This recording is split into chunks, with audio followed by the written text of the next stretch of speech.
name's Sarah Lindsall. I am the Chief Executive of the Brain Tumour Charity.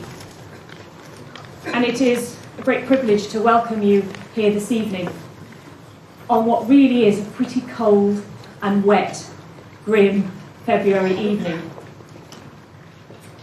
And I think that the fact that there are so many people here today is evidence of each and every one of you's commitment and that urgency to want things to change. Because as we all know, outcomes for people with a brain tumour have not changed in decades. And it's unacceptable. And we have to change that, and we will change that. Together, we will change that. And that's why the Brain Tumour Charity sees this as such a privilege to host this evening's film. Because our aim as a charity, through research, through our support and information, through awareness, is to double survival rates and to improve quality of life. We want both those things. Not in 10 years, not in 20 years, we want to start now. And the reason it will start now, and the reason we're hosting this tonight, and an equivalent event in New York in 2 weeks' time, because we know this disease is global, is we see this as the start of a conversation. There will be a few things that you see tonight that you don't agree with, that we all don't agree with. You'll see some things that you want to stand up and applaud. There will be a few things that may bring a tear to your eye. There will be people on here you'll want to talk to afterwards. It's the start of a conversation. And that's what I ask each and every one of you this evening to start doing. Ask why. To your oncologist, to fellow researchers, to your CNS, to your friends, your colleagues. Why? Start that conversation with why. And use the information in the film to start that conversation. Why? And we can only have that conversation because of one man, Dominic Hill, whose passion, tenacity, he says he's a little bit like a bulldozer. I'm inclined to agree just a little bit. But if it wasn't for that, and the months and months that he's put into this film, we wouldn't be here this evening. So he has started this conversation, and it's a great honour to welcome and to introduce you to Dominic Hill.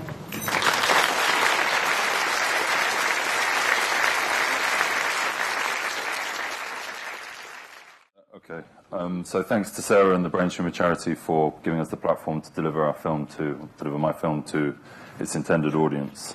I also would like to just take this opportunity to thank the three protagonists of the film, very brave men, patients who've travelled from California, the far northern extreme of Sweden, and Italy to be here tonight. Their selfless dedication over 2 decades, sharing their information, critical information with other patients, has helped many thousands of patients that otherwise would have nowhere else to turn, and I think they're really heroes to each and every one of those patients. I'd also like to acknowledge 2 families who are here tonight, one that's travelled from France and one that's travelled from Wales, who will see their very recently deceased relatives on screen tonight. And I know it's very difficult to come here tonight, and I would just like to thank you for allowing me to continue to include that footage in the film. And finally, I'd like to thank my old friend David, because without him I wouldn't be standing here tonight. He's a consummate professional in the sphere of television and film. He's made many programs which viewers here in Britain will sort of watch week in, week out. And about 4 years ago, he gave me an inch, and I've proceeded to take mile after mile after mile, much to the chagrin of his girlfriend, Eliza.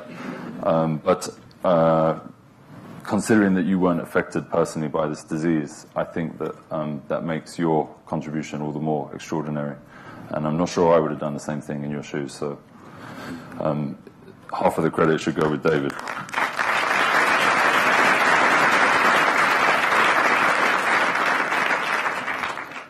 I don't want to speak for too long, but somebody who's featured in the film, a very senior politician and medical professional from America recommended that if you saw this film without the context of my personal story and how I became motivated to make that film, because I'm not a filmmaker, then it didn't really make much sense. So I'll just tell you a little bit about that. My journey into oncology started in the autumn of 2009 when my brother-in-law was diagnosed with an inoperable primary brain tumor. It was right on his motor tract, which is the area that forms speech. And after his biopsy, it was clear that he had the most malignant, high-grade form of brain cancer as well. So effectively, he faced Hobson's choice: operate and risk losing the ability to recognize and form words, and then die anyway, or avoid disability and probably die more quickly. As any mother or father, or any of us really in the audience tonight will tell you, that's not a situation that you can digest when it's the object of your love that's in question. And my family took the approach that while there was life, there was hope. And so we cast our net into the vast ocean that is the internet, and we drew up our haul. And there was a lot of snake oil and a lot of charlatans in that catch, but there was also a book. And that book was written by an academic from California who had devised his own very aggressive, very unorthodox protocol, treatment, if you like, and survived this disease that we'd been told was universally terminal. The book did not try to suggest specific treatments, but it was more just a sort of conceptual approach to how you could understand cancer and what would be a more logical way to approach its treatment. It also had a risk-benefit perspective that was fundamental to patients and families of patients, which unfortunately is diametrically opposed to that of treating physicians. And that's a key fact which most people are not aware of until you find yourself in that position, or it's your child that's in that position. And of course, it's perfectly right that the doctors should be as protected as possible from libel, lawsuits. There's a doctor who's not here tonight who very unjustifiably has been frozen out of his practice because he was giving compassionate access to too many patients, and that was costing too much money. So he's not here.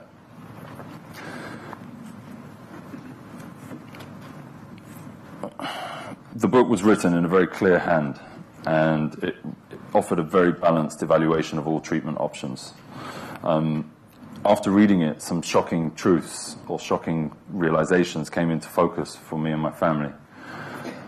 The first was that cancer is dominated by statistics, and quite often a statistical approach to acute diseases like high-grade glioma, brain cancer, can lead to fatalistic treatment by treating physicians. And perhaps more importantly, if we draw the data which we then use to build prognosis and treatment plans and standard of care, which means the best available treatment, if we draw that from average statistics, we're making a fatal assumption, because there's no average human being. Human beings, we're all different one from another, and cancer is teaching us that it needs a different treatment for each individual, and yet we effectively ask all cancer patients to go into one shop where there's just one size of shoe, and it has to fit everybody. As the significance of these understandings dawned on me, I began to scramble looking for information that might, however small the chance, connect me with a medical team that could engage in a curative approach for Andreas, no matter how small the chances of that success might be. And I traveled widely across North America. I made a lot of contacts in neuro-oncology. But unfortunately, by the time I came back, his disease had progressed so aggressively in a matter of days that it was not possible for my family to find, harvest, digest, and then act upon critical information in his lifetime. And after he died, I began to really think a lot about how important it would have been for my family to have that information, that critical information. in that very narrow window between diagnosis and your first treatment, which is mostly surgery. And quite often those decisions will either define or preclude forward therapy. And that's extremely important in the field of oncology. And it's also, unfortunately, the time when patients are most at risk because they're in deep shock and they cling to the doctor's coattails because they represent their only hope as they perceive it.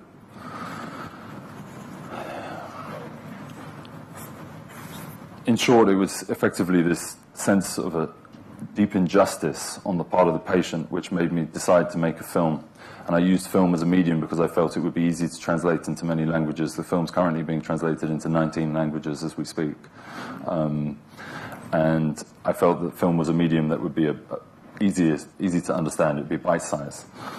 And I felt it was unfair that patients already facing the worst diagnosis known to man should have to also suffer paralysis and problems which were born out of the hand of man.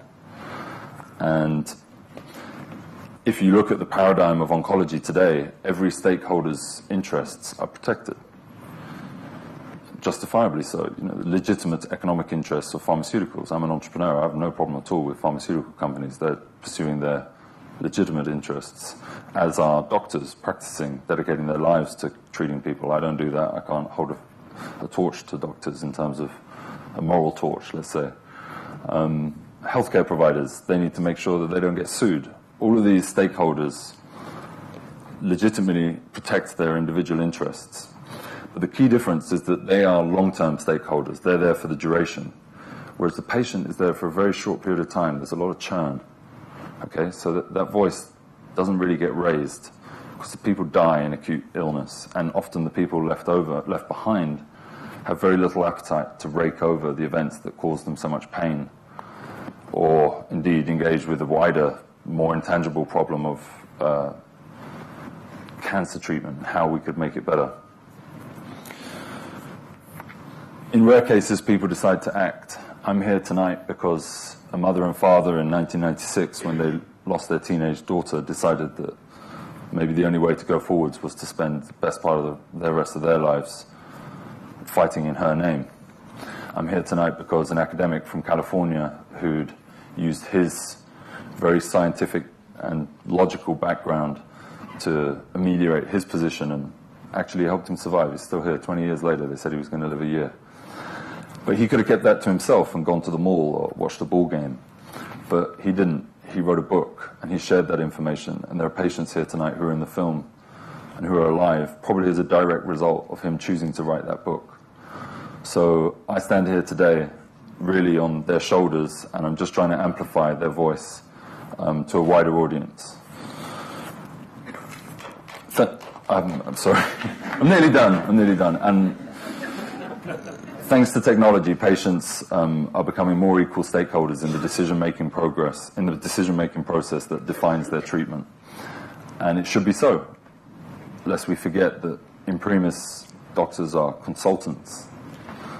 Okay, it's very important that patients understand that. In terminal diseases like high-grade glioma, brain cancer, actually one of the most important prognostic factors is the willingness of that patient to go way outside of normal, to go way beyond what would be considered acceptable, often by their own treating physicians. Given that fact, I felt that I didn't really have a choice. I had to get this information out there, disseminate it to future patient populations, and inform them about the invisible barriers they may face beyond their biological diagnosis. Invisible barriers which in many cases will preclude their access to treatments at the front of the innovation curve. I was very angry about the lack of access, the denial of that access to Andreas, and the consequences for my family, and perhaps having a front row seat to my sister trying to put back together the pieces of a shattered life over the last 5 years, fueled my desire to make this film. I think that if we can make enough people angry, then perhaps change will become inevitable. That's why I made this film.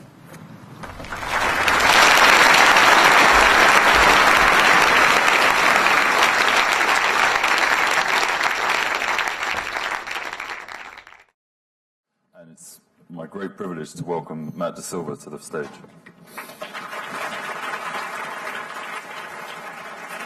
Thank you very much, Dominic. My father was diagnosed with multiple glioblastoma tumors in October of 2013. He was given less than 6 months to live, and so my immediate reaction, not being someone from the medical community or a scientist, was to find the best specialists that I could. So we brought him to the top centers and looked through all the clinical trials. And in about a week and a half, we exhausted all of the available options, and he was told to go on the standard of care and to enjoy time with his kids. Fortunately, I came across Ben's book about 2 weeks into his diagnosis, which offered an alternative, so a very similar narrative to the movie. But my dad isn't Ben or Anders or Rich. He's not a scientist, and he was not willing to challenge the conventional oncology and push for his care. He didn't have anybody to prescribe him off-label treatments, and so I became his research analyst. So I tried to take the data that was out there on these types of approaches, these repurposed drugs, and convince my dad's neuro-oncologist to use them for him. You can imagine how that went. It was impossible because there was not enough data, and so that's the message that I wanted to bring, is that for the average person, this approach is exceedingly difficult because there's not enough information out there to convince the neuro-oncologist to use the drug, and the patient is not empowered enough to drive it forward on their own. So out of that frustration, I started to ask the question of how do we bring the data into the clinic to change how this scenario inevitably plays out, because I saw it happen with many other patients as I've gotten to know them. Unfortunately, this cocktail approach is also an all-or-nothing strategy, as we talked about, as we saw with the causing resistance. My dad is currently in hospice care on his deathbed, and I'm flying to New York to say goodbye to him this weekend. And I know that an approach like this would have given him a better chance. I mean, he's 15 months, so it's better than 6, but it was never really the kind of cocktail that you would want to see. So the company that I decided to start was one out of pure frustration with this scenario. We have these options. There's no financial incentive. So we have this system. How do we change the rules of that system to make this happen and to scale and create more Ben Williams out there? And the approach that we're taking with the company, which is called StemCycle, is to take a patient's actual tumor from the operating room that would otherwise be thrown out and grow it in all of these little test tubes, and then test all of these therapies that we're talking about as combinations on the patient's actual tumor, and give that information to the neuro-oncologist and to the patient in a prioritized list based on safety first of that combination, and then efficacy in the screens, so that there's now data about that patient's actual tumor, and a discussion can happen between the neuro-oncologist and the patient about what are the risks and rewards of using these types of treatments, essentially off-label. This is all with existing technology and with existing methods, and really what we're excited about is the ability to scale this. Imagine if all of these long-term survivors, if we had their tumors, and we could be continuously running experiments to figure out what in those treatments worked and what didn't.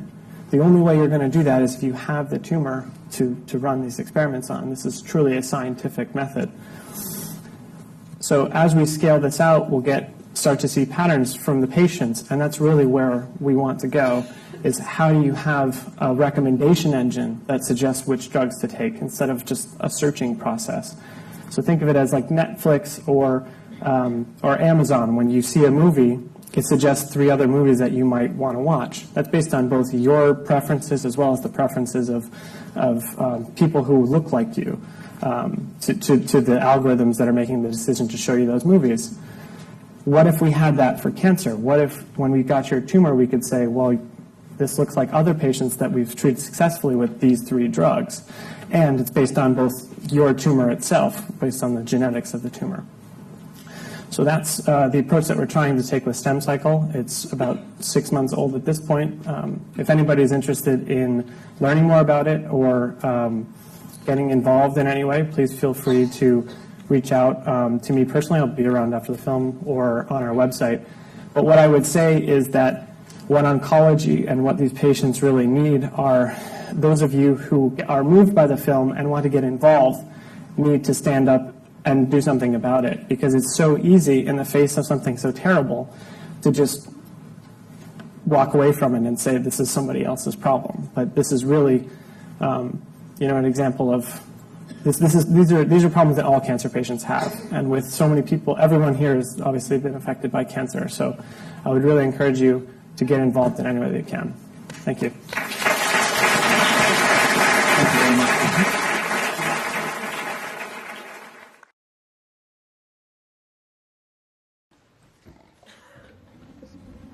Just whilst the panel is assembling itself, I'll just introduce myself. First of all, I'd like to congratulate the filmmakers and the speakers for having shared so much of their experience, their thoughts and their wisdom. My name's David Walker. I'm a pediatric oncologist, and I've spent the last 25 years of my career trying to pursue developments in brain tumour management for children. And fortunately for children, only 5% of them get glioblastoma multiforme. But I remember every single one of the people I've looked after with that condition. And the experience for them is not dissimilar to the experience for the adults that has been described today. Today is World Cancer Day, and we should all bear that in mind. That's the moment in the year when we all think about the challenge of this particular disease. And the Chief Executive of CR UK this morning was able to tell us that the risk of cancer by the end of your life is now 1 in 2 rather than 1 in 3, which it was previously thought in statistics.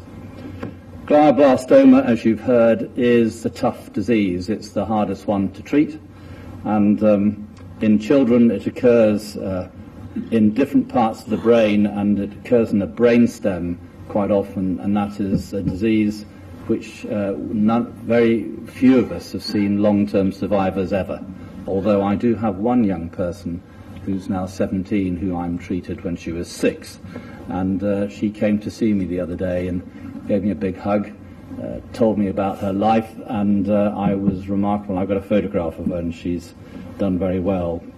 She didn't have cocktail therapy, but she nearly died from the therapy we gave her first time round, so she was lucky. So since my 25 years of my career, I've seen many cancers that were incurable when I was a registrar and a junior trainee are now routinely curable. Lymphoma, when I was a young person, B-cell lymphoma, 15% survival, now 90% survival. So cocktail therapy works. We use many agents in the right order, in the right way. They've improved things. The story told about neuroblastoma. I treat neuroblastoma patients. It is a very difficult disease. They get cocktail therapy. I call it a 12-course banquet. It takes a year to give it to them, and each component of that therapy is evidence-based and has been developed, but it doesn't work in them all. It has improved things by perhaps 10 or 15% in my lifetime. So even cocktail therapy in some diseases has slow effects. We've got a wonderful panel of people here today, and the aim of this component of the evening is to discuss people's questions. And I've got 2 written questions, and there may be others coming to the fore. But I want to give each of the panel members an opportunity to speak for a minute or so on these questions in turn, because I think the array of people sitting here means that there are different views, and we must explore the different views, and that's the aim of this discussion. Now, the first question is from Jenny Tipper, who's wants the whole panel to ask the question, what role do they think that mental attitude plays in surviving or combating glioblastoma multiforme? And if I could start to my left, I think you've talked about your mental attitude, but you may have a view. Well, I think it's critical to have the right mental attitude. Just positive thinking is just, I don't think that's, of course it's better than the opposite. We know what that means. But I think it's also important to really have a structure to it. Change belief systems is important. And that can be done using efficient tools such as neurolinguistic programming. That is also known as the structure of magic. Well, and according to one of its humble founders, co-founders, Richard Bandler, everything that works is NLP. So, Mark, what do you think? You're a surgeon. Yeah. Are you a positive thinking person, Mark? So as a surgeon, I'm least qualified to talk about mentality, probably. But I think mentality is very important because as a way that it's a condition that it's really needed to have cure, and it's a prerequisite for cure that you believe in anything that is done to be successful. But it is certainly not a guarantee. Even if you believe in it, there may be failure. But I believe if you do not believe in it, there cannot be a success. Do you have any views? I'm Neil Kitchen. I'm perhaps one of the panellists who hasn't actually seen this film before, and I was like you, the audience. It's the first time for me, and I was I'd like to congratulate Dominic on a fantastic, moving and thought-provoking film. So thank you very much, Dominic. I think in terms of mental attitude, I think it can determine whether a patient has a good interaction or not with a doctor. A lot of doctors don't like having challenging patients, but actually, as you get more experienced in the doctor-patient relationship over the years, you actually know that you learn a lot more from those challenging patients. And so a positive mental attitude, in my mind, means also a challenging mental attitude from the patient. And I think that does bode well for the patient rather than simple acceptance. I might say that I specialise in treating teenagers, and there's nothing better than a challenging teenager from my point of view. Bernd, what do you think? Well, the circumstances of how you're treated and the attitude of the physician has a huge impact on mental attitude. And my impression when I began was they seemed to be going out of their way to make you as depressed as possible. I mean, and so that didn't bode well for my mental attitude. But what I found personally, and I think I've advised this if it's possible for people, is that as the little bit in the film said, my whole attitude changed once I actually found an indication there was something beyond the standard of care that essentially they were telling me I should take, but they knew it would not really do anything for me. So the notion you can do something for yourself is extremely important, I think. I mean, you know, if you're passive, it will be a much tougher journey. I mean, activism is a good thing. When I give talks to brain tumor groups, my first bit of advice is become an activist, and your attitude will follow that. Do you have a view on this?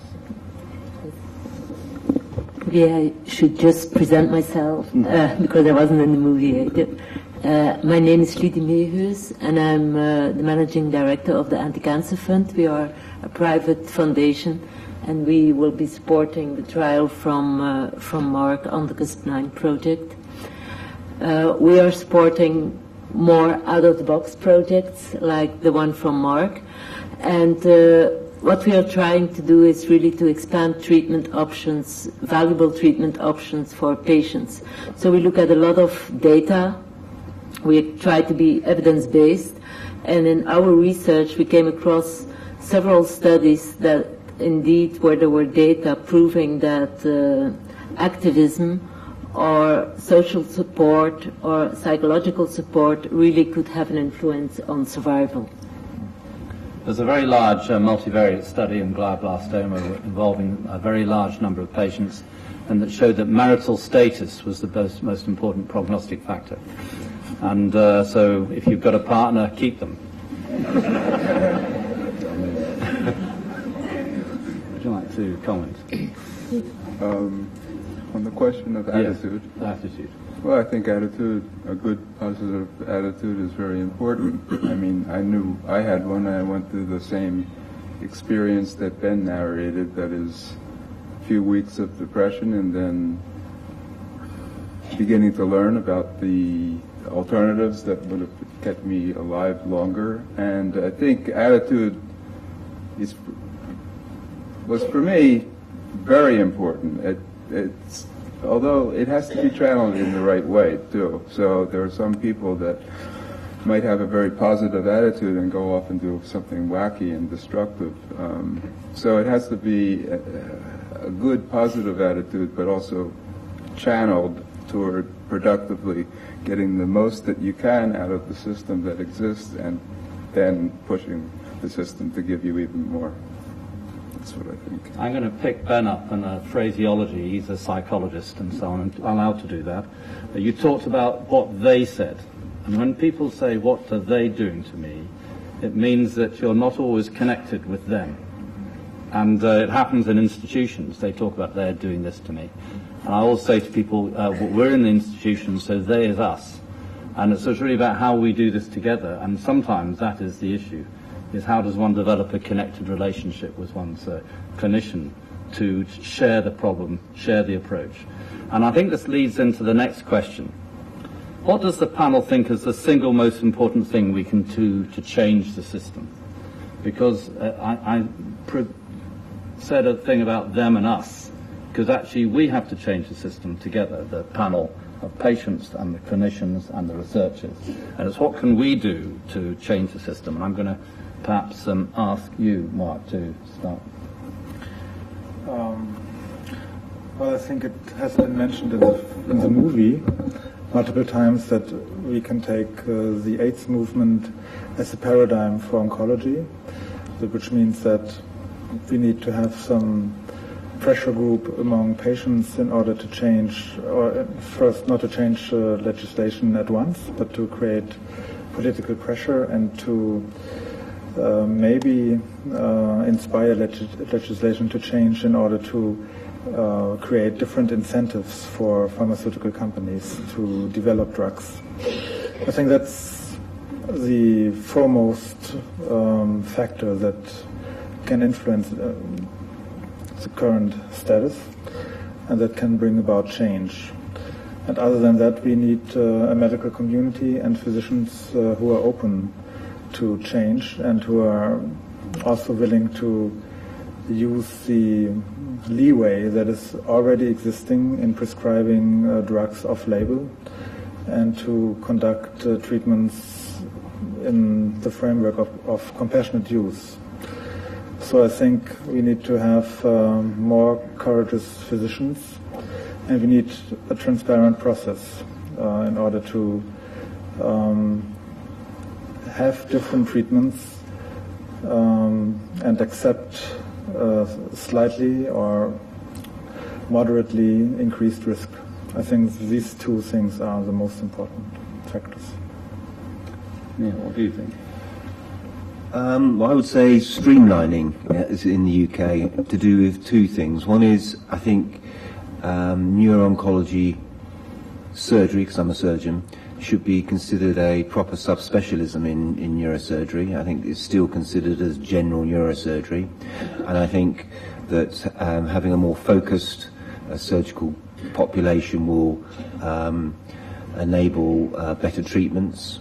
And I should also say, perhaps I'm different from I view surgery as an art and a craft more than a science. I think a craft doing a safe and good operation, and an art being a good physician to the patients. And I think getting smaller numbers of interested surgeons involved in treating brain cancer will enable us to be better advocates for our patients when we are talking with our neuro-oncology colleagues. So that's the first thing. The second thing in terms of streamlining, I have to say, is to do with the charities in England to do with brain cancer. I personally think there are too many. I think there should be much fewer, because I think a larger charity sector with fewer charities within it will be better advocates for the patients. Can I have a patient view on this? Anders, you've confronted a few regulatory restraints, I suspect, in your time. Yes. Hopefully I'm done with that.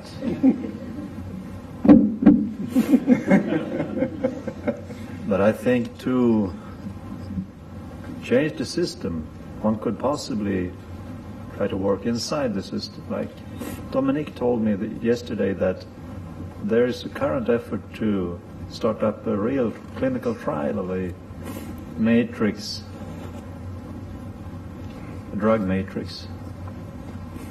So we here are about proof of concept that these things work, like the leukemia stuff worked before. But if we got some bigger trial with some decent data showing that it's actually something feasible to use, that would be the big paper for treating oncologists to fall back upon and say, here, look at this. And they could tweak it a little bit for individual cases, of course. They would have a starting point. So that's what I think. As a paediatrician, 70% of the drugs I prescribe for cancer are off-label. They've never been licensed for children.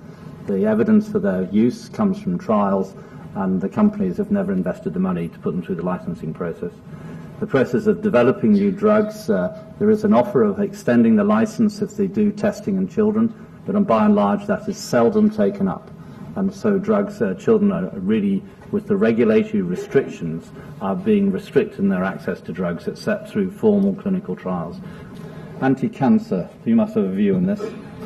I think we should collaborate. There should be really a parallel system that is where the goal is not return on investment, but where the goal is really the patient in the first place. And that could be a collaboration between charities, governments, institutions that will try to bring those ideas of cocktails and off-label use into real practice. And as was mentioned before, we have to collaborate and to make sure that we have more data that are usable for patients and that are acceptable even for regulators. And I think the off-label drug bill that is currently under discussion, the off-patent drug bill that is currently under discussion in the UK is a step in the right direction, where the government will be asked to take the responsibility to license certain products and make them available to patients, because I really think it's impossible for the regular patients to do what Ben has been doing and what Rich has been doing. So we should all work together to make those things accessible for the majority of the patients. And I think we should abandon the concept of standard of care for a terminal disease like glioblastoma. It's not care and not quality care, and it shouldn't be standardized, because if we abolish that idea, we would search for more combinations and also accommodate ourselves to the fact that there's no standard care for complex cancer like glioblastoma.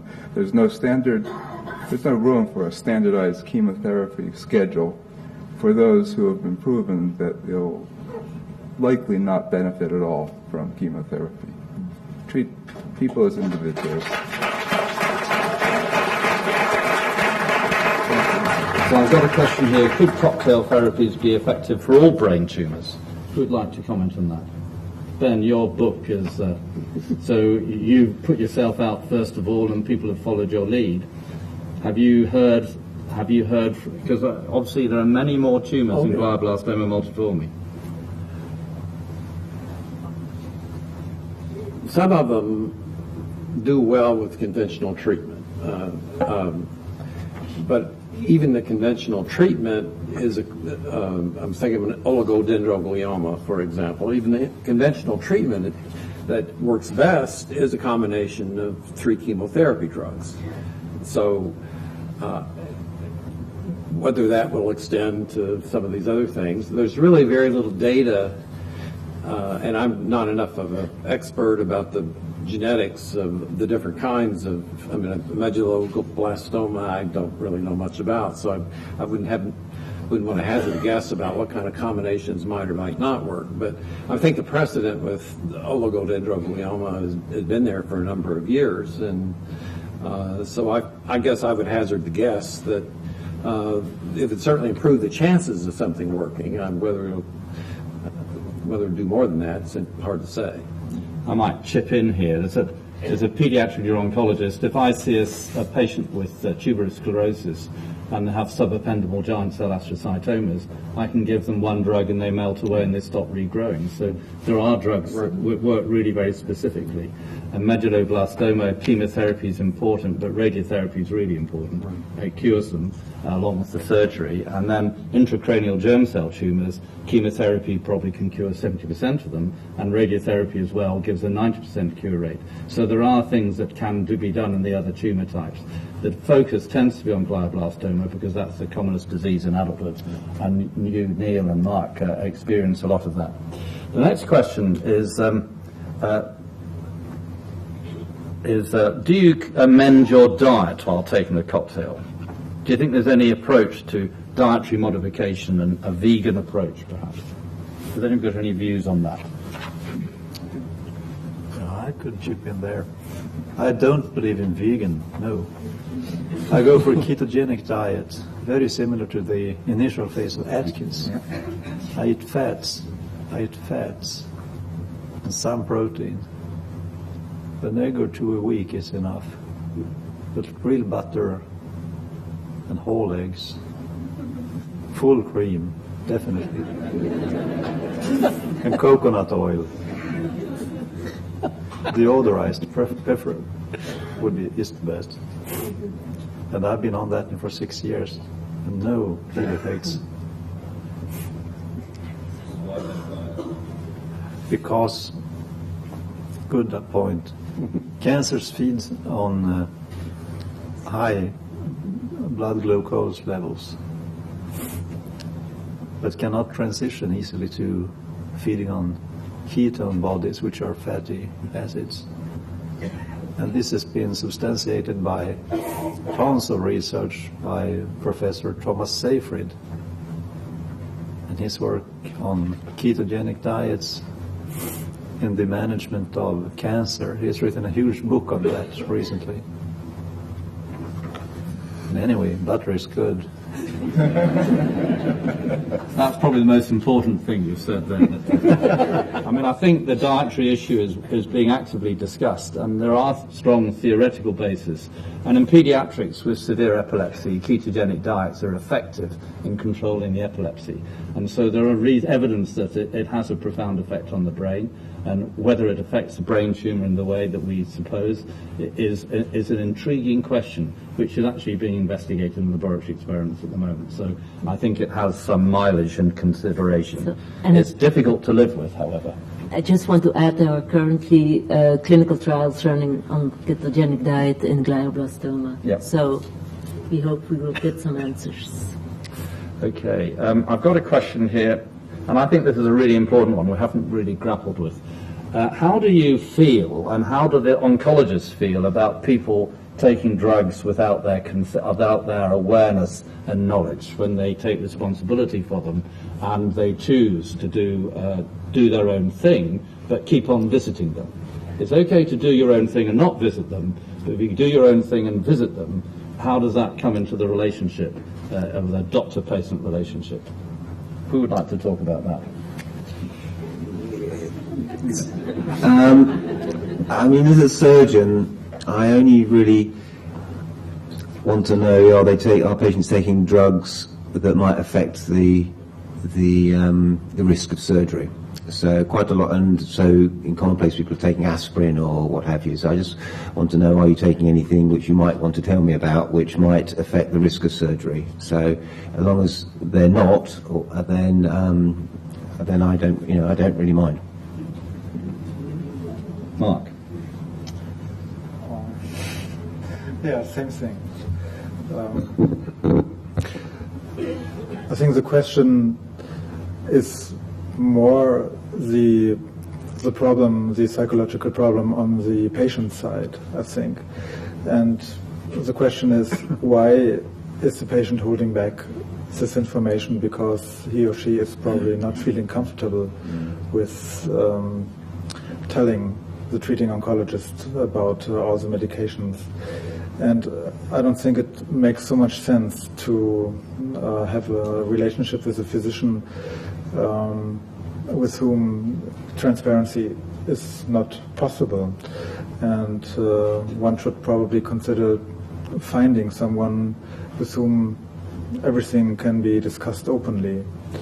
It's very difficult to make any judgment about any medical treatment if there is no full disclosure of what is being taken. So probably it's not very effective to have continue a relationship with any medical professional when there is no full disclosure. So I would suggest a change so that open communication is possible. Yeah, certainly as a paediatrician, I have responsibility for the patient, and if the parents are doing something to the patient, that's a different relationship. And so I always say to them, look, I don't mind what you want to explore and find out, but if you're going to start some medicines, there are two things.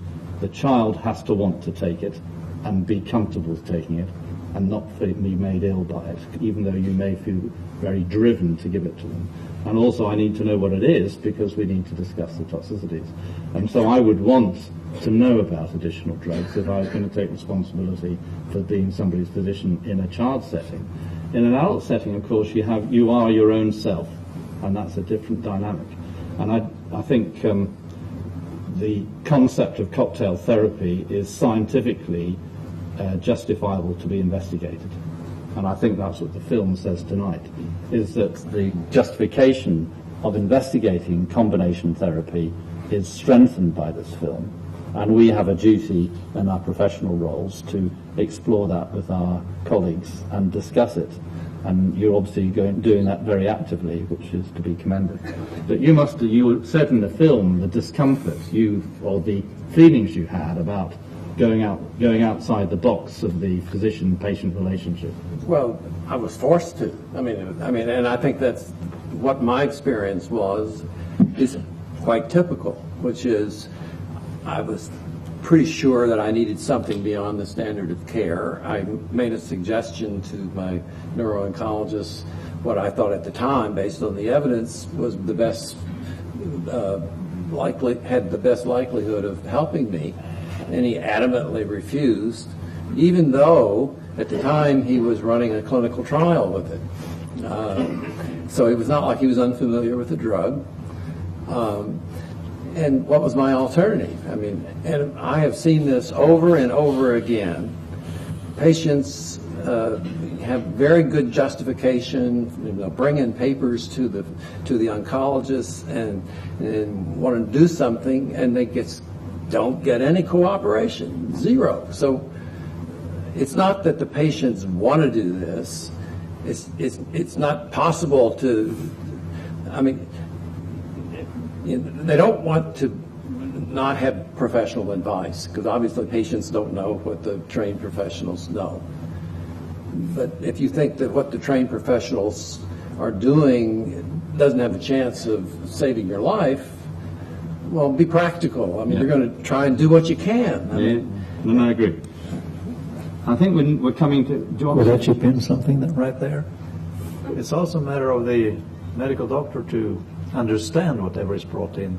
They are trained to treat patients. They may not be scientists. No. Reading scientific papers is a different thing from prescribing the standard of care. Can we make this concrete, since, sir, you're the only oncologist here in this group? I think I would like to say this is the situation in a nutshell. The patient comes to you, says, I have a paper on disulfiram. Seems to be good. Lots of research to back it up. You say, well, let's take a look at it. I don't think it would be in your best interest to take it if the patient is really convinced. At that point, he has to make a decision whether he informs you and asks you to write a prescription, or even not. You could say, get it from your family doctor, if you will. At least tell me. That's more than I got. Yeah. So that's the problem in a nutshell. Yeah.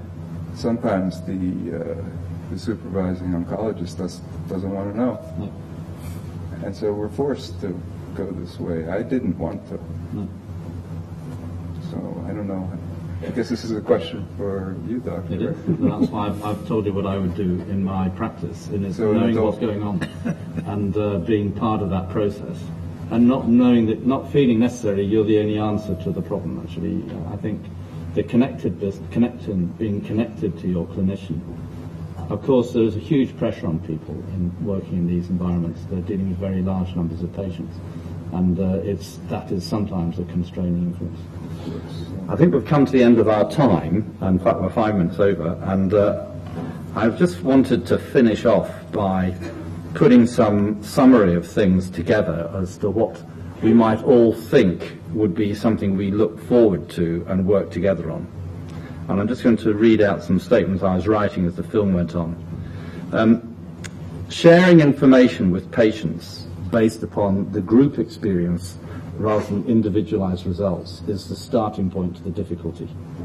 Reporting so whenever I see a patient, I say, you've got an X% chance of being cured if I treat 100 people, but your chance is 50-50. And that's really what the statistics are. Trials will remain central because we all need evidence to provide that information to the patient in the next patient who comes in. So we can't ignore trials. But trial design needs to be designed for the patient as well as the scientist. And I think that's the message that comes through in this film that's really, really important. If the patients are going to be involved in the trial, then it needs to give them some benefit as well as the scientists. We need to minimize confounding if we're going to test many drugs, and we have to design ways of doing it to minimize confounding. We need to tackle regulatory constraints. I was involved in the revision of the European Clinical Trials Directive. We did a lot of work to try and make that politically possible. We'll see how it works. We need to explore the role of open access data sets. So if we treat people on a one-off basis, we record the information so that others can learn from it, so that your experience with one patient isn't entirely lost, even if you haven't reported in a trial. Phase 2 evidence without bias, and you made this point, is really good evidence in a very, very bad risk disease. Phase 2 evidence without trial in a skin disorder that doesn't threaten your life may not be as good. But if you've got a life-threatening disease, phase 2 evidence without bias is valuable.